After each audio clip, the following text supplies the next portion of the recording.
Dick Powell as Richard Diamond, private detective.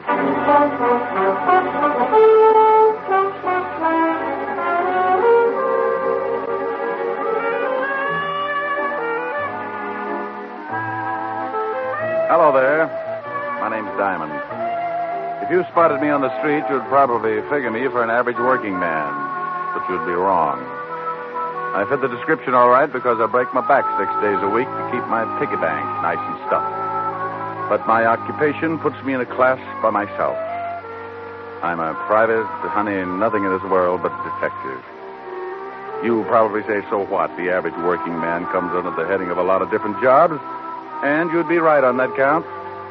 But there's one little thing that puts me in a class all by myself. Trouble. Mr. and Mrs. Average John Doe work 6 days a week to keep clear of it. I put in the same time playing footsies with it. It's a kind of silent partner with references dating all the way back to the year one. People get in trouble every second, and I count on a small percentage to come to me to get them out of it. The rest? Odds and good advertising. As an example, take the other night in a little bistro over on 48th Street. A couple of guys sitting at a back table were getting set for a special brand of trouble. The big kind that you find under the heading of murder. Oh, Bert, old boy, this is turning out to be a wonderful evening. Well, I'm glad you're enjoying it, George. Yeah, sure. Hey, who's the blonde over there in the booth? Well, I've never seen her before, but she's cute. Yeah, she sure is. Good evening, baby. Oh, George, Yeah, take it what? easy. Maybe she's waiting for someone. Oh, don't be silly. Look, she's smiling. Let's ask her over to the table. Well, I still think she's waiting for someone. If you want to take the chance, go ahead, you ask her. All right, I will. I said good evening. Good evening. My friend and I noticed you were sitting alone, and we wondered if you'd join us. Oh, I don't believe I can. You see... Oh, please, just for a few drinks? No, really. Thank you just the same. Well, if you say so, but I'll be unhappy for the rest of the evening. Hi, baby. Tony. I'm sorry I took so long, but... Hey, who's this guy? Not Tony. I said, who's the guy? If you'll excuse me. No, you wait a minute. George, come on. I think we'd better leave. This guy a friend of yours? Yes, he is. Was this guy making a pitch, man? No, he only asked me over for a drink. Oh, he did, huh? Now, wait a minute, pal. Please, I made a mistake. I'm sorry. So you made a mistake. Well, I don't like jokers that try and pick up my girl. Hey, wait a minute. You didn't have to slug him. Maybe you'd like to do something about it. Maybe I would. Loud mouth. That's the first time Tony ended up on the short end of a fight in a long time. You all right, George? Yes, I think I cut my head. Yeah, you're bleeding all over the place. You better get out of here, mister. I saw the manager duck in the back room. He's probably calling the cops. Here, let me give you a hand, George. Here, now, take my hat and wear it over the cut until you get home. I'm getting down here, too. You want me to drop you off? What about your boyfriend? He's still unconscious. He was that way when I met him. You want the lift or not? What about you, Bert? Oh, I'll be all right. Now, go on. Let her take you somewhere so you can get cleaned up. I'll grab a cab and head for my place. I'll call you in the morning. But I don't Now, want stop to... arguing. You can't afford a scandal. All right. Come on, honey. Let's go.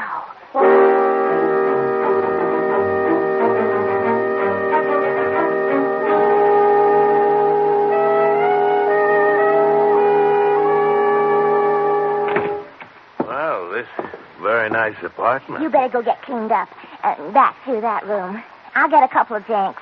I can sure use a drink. I won't be long. Take your time. Yes. Tony, get out of here. Where is that Go guy? on, get out of here. Why, you cheap little...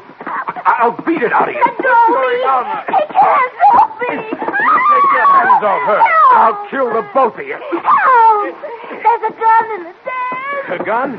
Why, I'll wring your little neck. Oh. You shot him. I did? You better get out of here. Yeah, but what about you? Go on, get out while you can. I'll think of something. Yes. Leave the gun. I'll throw it in the river or something. Huh? Oh, all right. Now go on, beat it. You just killed a man.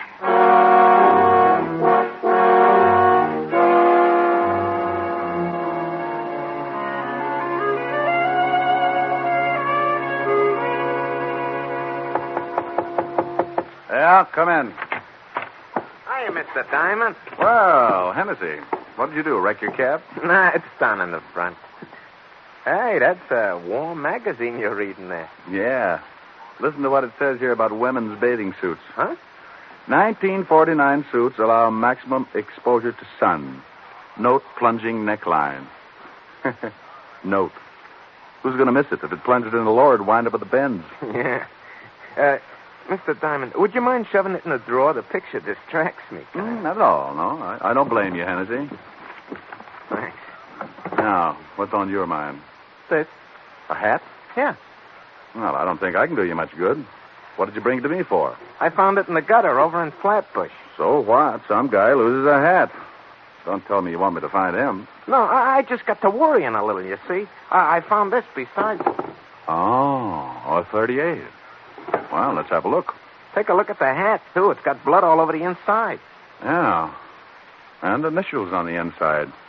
BK. Gun's been fired. You can still smell the powder in the barrel. Why didn't you take this to the police? Oh, I didn't want to get mixed up in it. You see, I got to pick up as many fares as I can. I ain't got nobody to drive my cab for me, and I didn't want to spend the day answering questions down at headquarters, you understand? Well, you'll probably have to anyway. I'll have to notify them. Yeah? Well, I thought maybe you could find out who owned the hat and maybe solve the case before you notify him, you see? That way I wouldn't have to spend too much time. I could just tell him I found it and beat it. Well, I can't withhold evidence. It'd take away my license.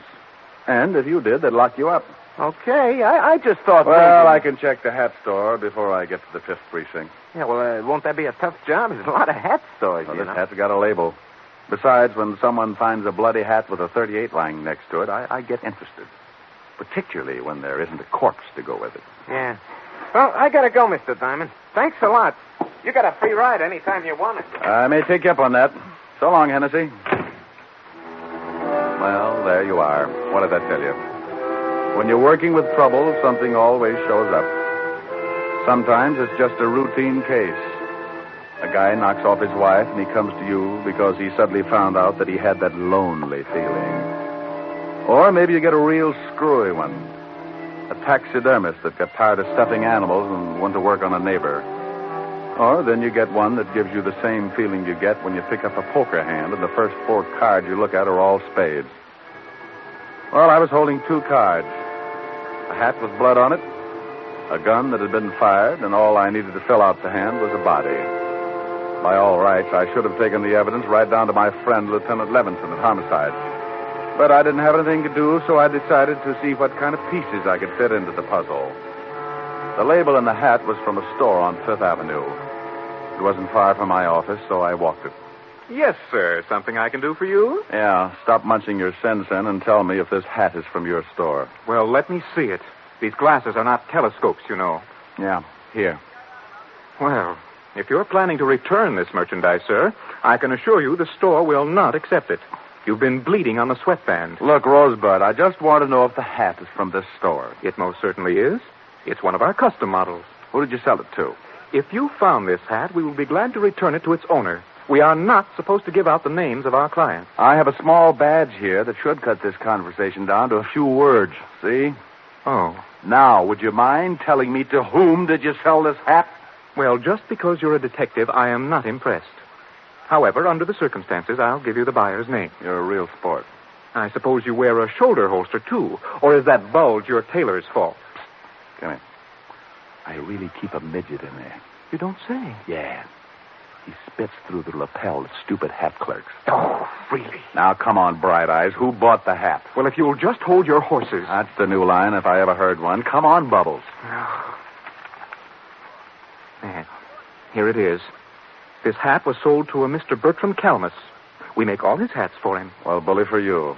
What's his address? 430 Sutton Place. Now, will that be all, sir? Yes, that will be all, and thank you. You've been a Greek through the whole ugly mess. I left him watering his gardenia and headed for the residence of one Mr. Bertram Calmus. The apartment house was about 10 blocks away, and with the money I had in my pocket, all taxicabs started looking like iron claws with 4 wheels. I walked.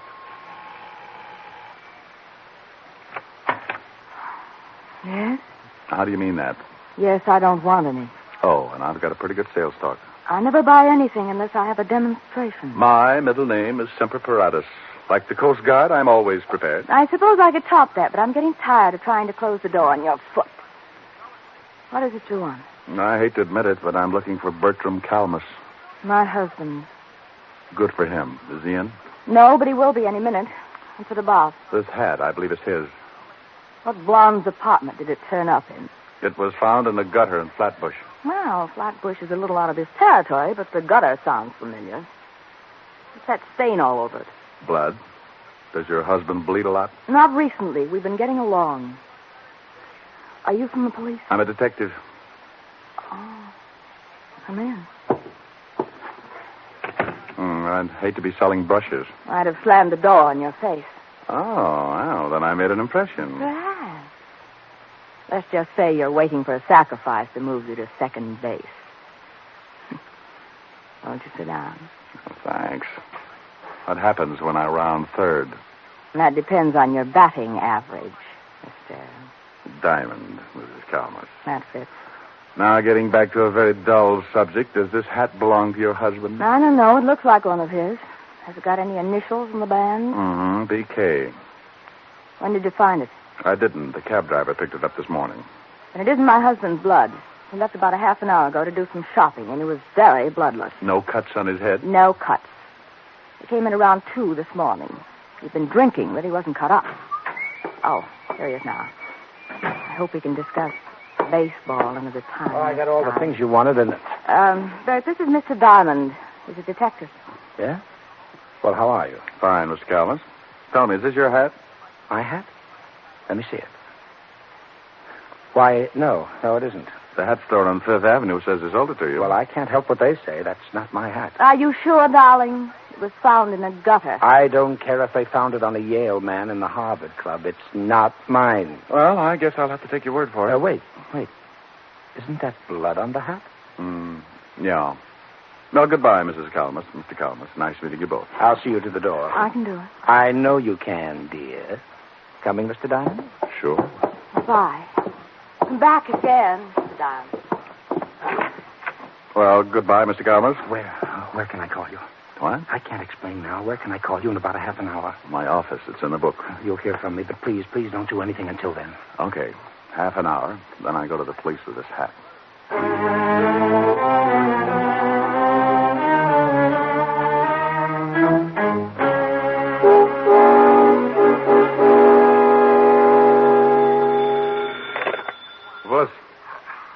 Mr. Diamond, this is Bert Calmus. Yeah? Yes, I couldn't say anything to you in front of my wife. That is my hat. Well, I thought so. Why did you deny it? Well, I was out with a pal last night. There was a fight over a girl. I didn't want to mention it in front of my wife. Oh, how did the blood get on the hat? My friend got hit on the head, and I loaned him my hat to cover up the wound. What was it doing in the gutter in Flatbush? I really don't know.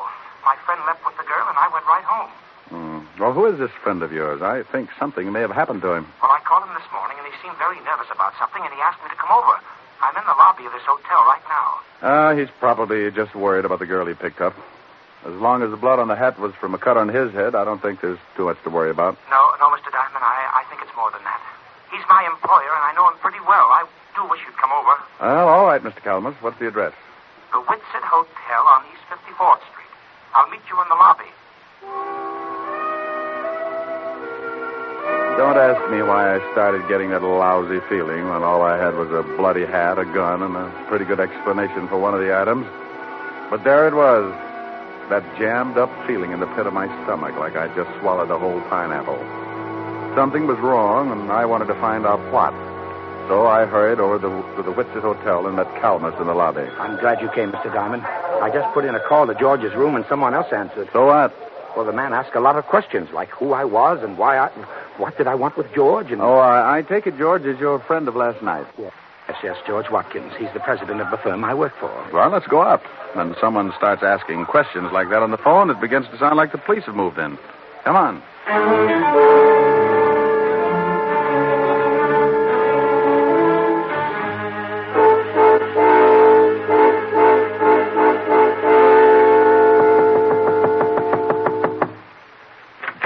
Yeah. Oh, hello, Walt. Rick, what are you doing here? Fair question. I'll answer yours if you'll do the same for me. I came up to see a Mr. George Watkins. So did I. Well, what's the matter? Is George in some kind of trouble? Who's this guy? Oh, he's a friend of Watkins. Works for him. Oh, yeah? Well, come on in. George, what's going on here? You better let the lieutenant tell you, Bert. I can't think anymore. What's the charge, Walt? Murder. Murder? We got a call from a girl last night who said a man named George Watkins killed someone in her apartment. When we got over there, we found the girl dead, too. Oh, well, you must have the wrong man, Inspector. George wouldn't... Lieutenant. And I'm sure you think George wouldn't, but he just confessed. George? Yes, Bert, I killed the man. But I didn't kill her. The man came in and tried to strangle her. She told me to get the gun in the drawer, and when the man wouldn't let her go, I shot him. That isn't what the girl told us. She said she took this guy home after he'd been in a fight, and when they got to her apartment, he made a pass just as her boyfriend came in. Then Watkins shot him and ran out. We figured he got excited, and when he had time to think about it, he went back and killed the only other witness. I didn't kill the girl. I never went back there at all. I came straight here. Walt, Mr. Calmus here was with him up until the time he left with the girl. Is that right, Mr. Calmus? Why, yes, sir. Now, there was a previous fight, and Watkins got that cut on his head. Mr. Calmus loaned him his hat to cover the wound. That's right, sir. And, by the way, Walt, what caliber was the murder weapon? .38, but we haven't found the gun yet. Here, check this one with ballistics. How'd you find this? Cab driver named Hennessy brought it into me this morning. Found it lying with a hat. Did you ever see this gun before, Watkins? No, I told you I don't own a gun. Walt, what time do you figure he killed the man and the girl? The coroner fixed the time of death about 1 o'clock this morning. How long were you at this girl's apartment, Mr. Watkins? Why, about 5 minutes before her boyfriend came in. I shot him and left immediately. And you don't remember taking your hat or the gun? What are you getting at, Rick? This is an open and shut case. He admits killing one of them, but he won't admit the other killing because he knows it was premeditated. Just a hunch, Walt, just a hunch. Mr. Watkins, would you mind telling me just what happened after the girl's boyfriend started choking it? Well, I grabbed a gun out of the dresser near the kitchen and I shot him. And the girl told me to get out, that she'd take care of things, so I dropped the gun and ran. Did you hear anything else? Anything unusual? No. But, yes, now that you mention it, I did hear something, but it slipped my mind until now. What did you hear? Well, I don't know whether I can describe it or not. It sounded like someone had opened a bottle of flat champagne. What are you getting at, Rick? Wait a minute, Walt. When did you hear this noise? Right after I shot the man. I remember wondering if someone hadn't opened a bottle in the kitchen. Is that where the noise came from? Yes, I think so. All right, if I go over and case the scene, Walt? We've done that. Yeah, but you weren't looking for something. Why don't you come with me, Mr. Calmus? I'd like to talk with you. What's the address, Walt? 16 West 113th Street. Well, now, look, don't worry too much, George. I can handle the business, and in the meantime, I'll do everything to get you off. Thanks, Bert. Now, you wait a minute, Rick. If you think you know something... Walt. Yeah? Bye. Calmus and I went downstairs and took a cab over to 16 West 113th Street. It was a middle-class apartment house in Flatbush, a 4-story brownstone. I let Calmus pay the fare, and we went in. I wonder what floor it's on. Well, should tell on the mailboxes. Yeah, here it is. Nan Phillips, 206. Well, let's go up. What do you do for Mr. Watkins? I'm his vice president. That's why I took him out last night. I wanted to interest him in a new account. I just can't imagine him killing anyone, but I guess people do funny things when they lose their heads. Yeah. 206. Well, here it is. Yeah? Hello. Oh, no. Good afternoon, Sergeant Otis. What do you want, Diamond? I want to stand out here in the hall and count the hairs in your 5 o'clock shadow. Now, let us in. The lieutenant said it was all right. Okay, Comic. Mr. Calmus, meet Sergeant Otis. How are you? Hello, Sergeant. Otis, make like a policeman and point out the circumstances in this killing, will you? Well, I don't know why I should, Shamus, but if the lieutenant sent you over, I guess I'll have to. 2 bodies is over there by the window, lying pretty close together. Uh-huh. And the killer, that Watkins fellow, was standing about here in the center of the room. With his back to the kitchen door. Yeah.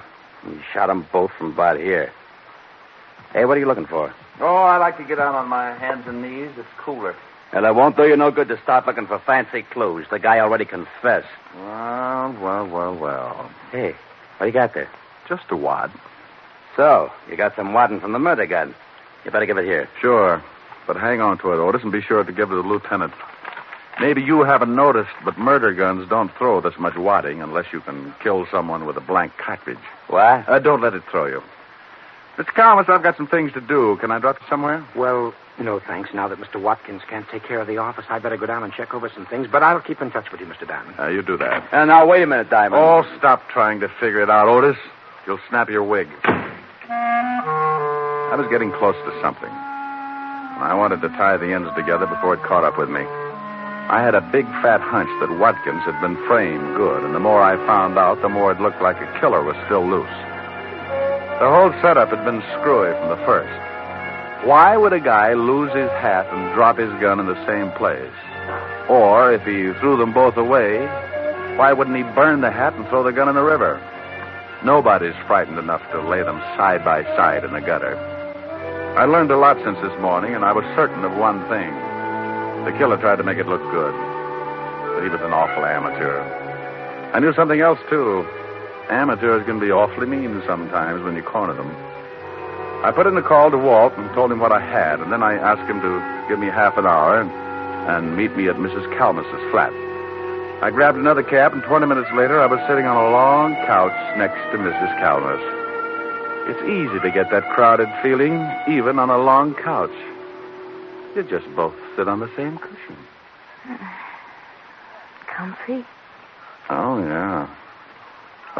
What kind of perfume is that? My sin. Past or future tense? A rounding second. What brought you back, Mr. Diamond? Oh, I want to ask a couple of questions. Past or future tense? What time did your husband get in last night? I told you about 2 o'clock. Why? Do you know if he knows a girl named Nan Phillips? I really don't know. Oh. Well, all right. Just a few more questions, and then we'll get back to that perfume. I'll think ahead. You said you'd been getting along with your husband. Would you mind explaining that? Certainly, I like nice things, and lately he's been buying them for me. Oh. What's your husband's salary? About $15,000 a year. Oh. Could he afford to buy you these things? Well, he told me he was getting a raise, and he'd gotten a bigger advance. What's this all about? Maybe I'd better tell you. Bert, I didn't hear you. I did. What are you doing with that gun? I'm going to use it. I found Mr. Diamond making passes at my wife, and I shot him. Are you crazy? Don't ask him that. He's liable to start thinking about it. You can't shoot me and get away with it, Calmus. What are you going to do with your wife? She won't back you up. No, I guess she wouldn't. All right, both of you, get up and walk downstairs to my car. Bert, what are you doing? Your husband killed 2 people last night, Mrs. Calmus. Now he's going to try and cover because he guessed I knew how it was done. You're not going to kill me, too. Get moving. Bert, please. Go on. Better do as he says. Why did you kill anyone, Bert? He wanted to frame his boss. I'll bet when the company checks, they'll find out he's had his hand in the till. They won't find out, Mr. Diamond. With Mr. Watkins' book for murder, I'm next in line for president.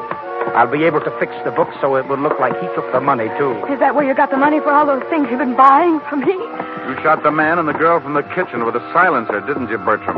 That's right. I knew you were onto something when you discovered that wad from the blank cartridge. I was onto something a long time before that. Yeah? All right. Come on. Over to that gray sedan, and remember, I've still got this gun in my pocket. You're an amateur, Bertram. Is that right? Sure. I knew you had something to do with it when we got over to the girl's apartment.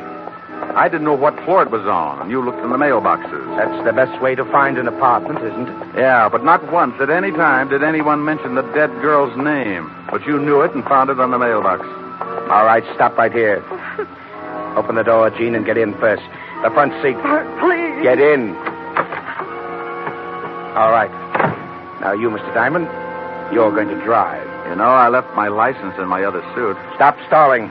I had to do something to stall for just a second because over Bertram's shoulder I spotted a prowl car sliding up to the curb, and good old Walt was climbing out. Bertram, would you mind answering just one question? What is it? The gun that Watkins thought he killed the man with was loaded with blanks, wasn't it? Sure. I killed the guy from the kitchen with a silencer. The whole thing was rigged, huh? The man and the girl were supposed to stage that fight, and Watkins was supposed to shoot the guy with the dummy slug. You said one question. Now get in the car. All right, Calmus, don't move. What? Why, you... That was a close one. You're so right, Walt. Take his gun. I think you'll find it's the one that Watkins fired the blanks from. How is he? On his way. Hey, Bertram. I'll go call the wagon. Bertram, Yes. you want to tie the ends together? I paid the girl and the man to stage the fight. I told them I wanted to frame George and blackmail him. So you framed him with a double murder instead. Why? I'd been stealing money from the company. How'd you know it was me? Well, knowing the girl's name, for one thing, and your wife told me you'd gotten in about 2. Oh. You told me over the phone you went straight home after the fight in the cafe. The killing took place about 1. Watkins said he'd been at the girl's for 5 minutes. About 15 to get to her place, so that meant you all left the cafe around 12:30. It doesn't take an hour and a half to get... Hey, Bertram. Diamond, Huh? I don't think Bert can hear you. Yeah. Well, it was a pretty dull story anyway.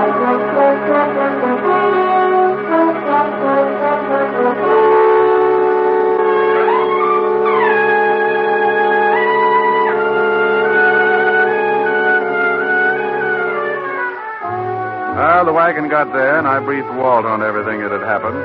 They took Mrs. Calmus home and released Watkins. It was a stinking hot afternoon, and I needed something cool to bring me down to normal, so I headed for 975 Park Avenue. A tall lemonade with a mind of its own, and a curvaceous redhead with the same gimmick. Yes? Oh, good afternoon, Mr. Diamond. Afternoon, Francis. Miss Asher in? Yes, sir. She's in the study, reading. Thanks, Francis. Oh, how about something cool? Yes, sir. Right away, sir. Hi. Hi. Wow, you look cool enough. That's a nice getup. You like it? It's the newest thing. Yeah, I saw it in the magazine. What do you do if it shrinks? Oh, silly. No, I'm concerned. You might get raided. Don't you like it? Yes, ma'am. What do you think of me? Oh, you're adorable. You're beautiful and you're cute. Hey, that sounds like a song. Mm-hmm. Come here. No, not sing it. It's cute. That's too hot. I'm rather cool. Well, I was only lukewarm until I spotted that play suit. Go on. A, you're adorable. Okay, but then I want to play. Get it? Play suit. That's what's dandy. Yeah, I know. Go on.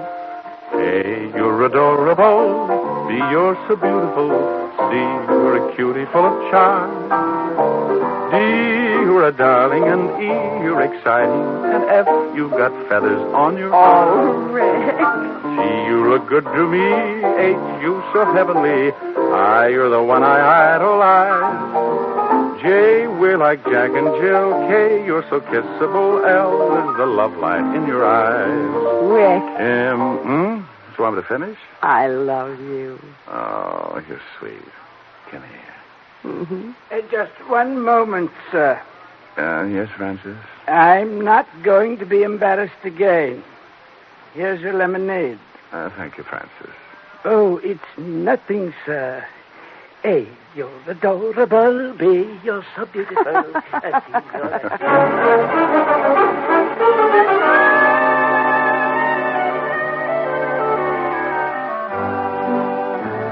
You have just heard Richard Diamond, Private Detective, starring Dick Powell.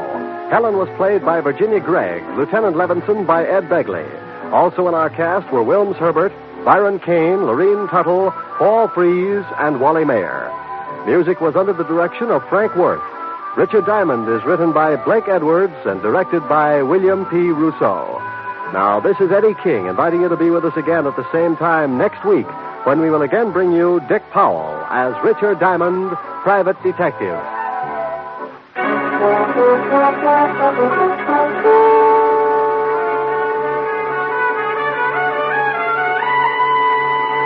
This is NBC, the national broadcasting company.